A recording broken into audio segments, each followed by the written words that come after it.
This video, Assessing Discussion Boards, is being recorded for Tulsa Community College's Instructor Certification Workshop. My name is Linda Brown, and I'm one of the co-facilitators in the workshop. Are you using or thinking about using discussion boards in your class? This presentation will shed some light on the options that you have. Once a discussion is assigned, the first thing the instructor needs to determine is whether or not the discussion should be graded. This will be determined by the purpose of the discussion. If the purpose is to provide students with a forum to ask questions or to interact with other students about topics of interest, then the discussion will probably be ungraded, although some instructors use a course questions discussion board to award participation points. If the purpose of the discussion is to engage with the content through collaborative learning, then the discussion will most likely be graded. Just as in a face-to-face class, if an assignment is not graded, there will be students who do not participate in the assignment or participate at an unsatisfactory level. As the instructor, it is up to you to analyze the purpose of the discussion and determine whether or not grading is appropriate. Once you've decided to grade one or more discussions in your course, you need to think about what you want to grade. What is important to you in a discussion? Many instructors focus on three broad areas: the quantity of posts, the quality of posts, and the timeliness of posts.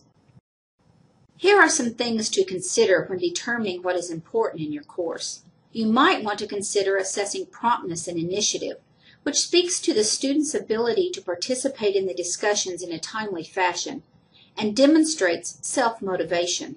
Perhaps the delivery of the post is important to you. It would address the student's attention to detail in terms of being grammatically correct, with few misspellings. For many, the relevance of the post is assessed. It permits an objective assessment of the student's ability to post topics that are relevant to the original discussion. An acknowledgement of references is often expected. It also addresses the student who appears to disengage from the course content.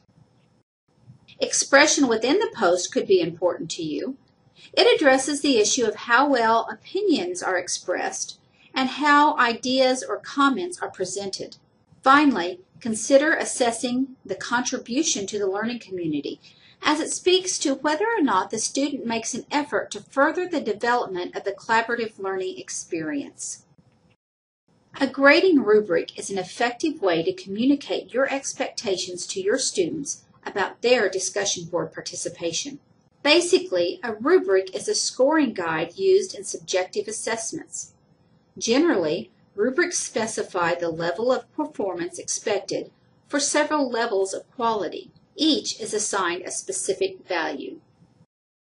Many times, a rubric is developed in a grid format with the levels of performance listed across the top and the levels of quality listed down the side. Then, within each of the grid squares, specific attributes are listed. Here is an example of a rubric in a grid format. Another style of rubric resembles a checklist associated with point values. In this case, levels of quality and performance are identified and assigned a specific point value. Here is an example of a checklist rubric.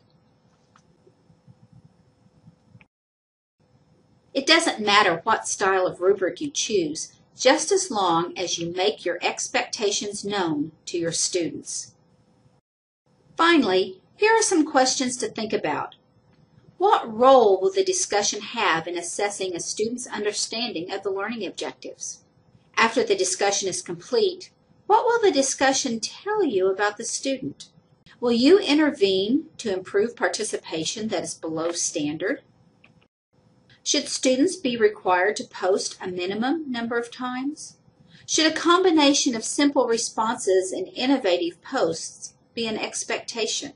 Should students adhere to specific time frames for discussion and reflection?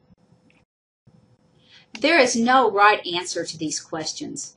What is important is that you determine what best fits your class and your curriculum.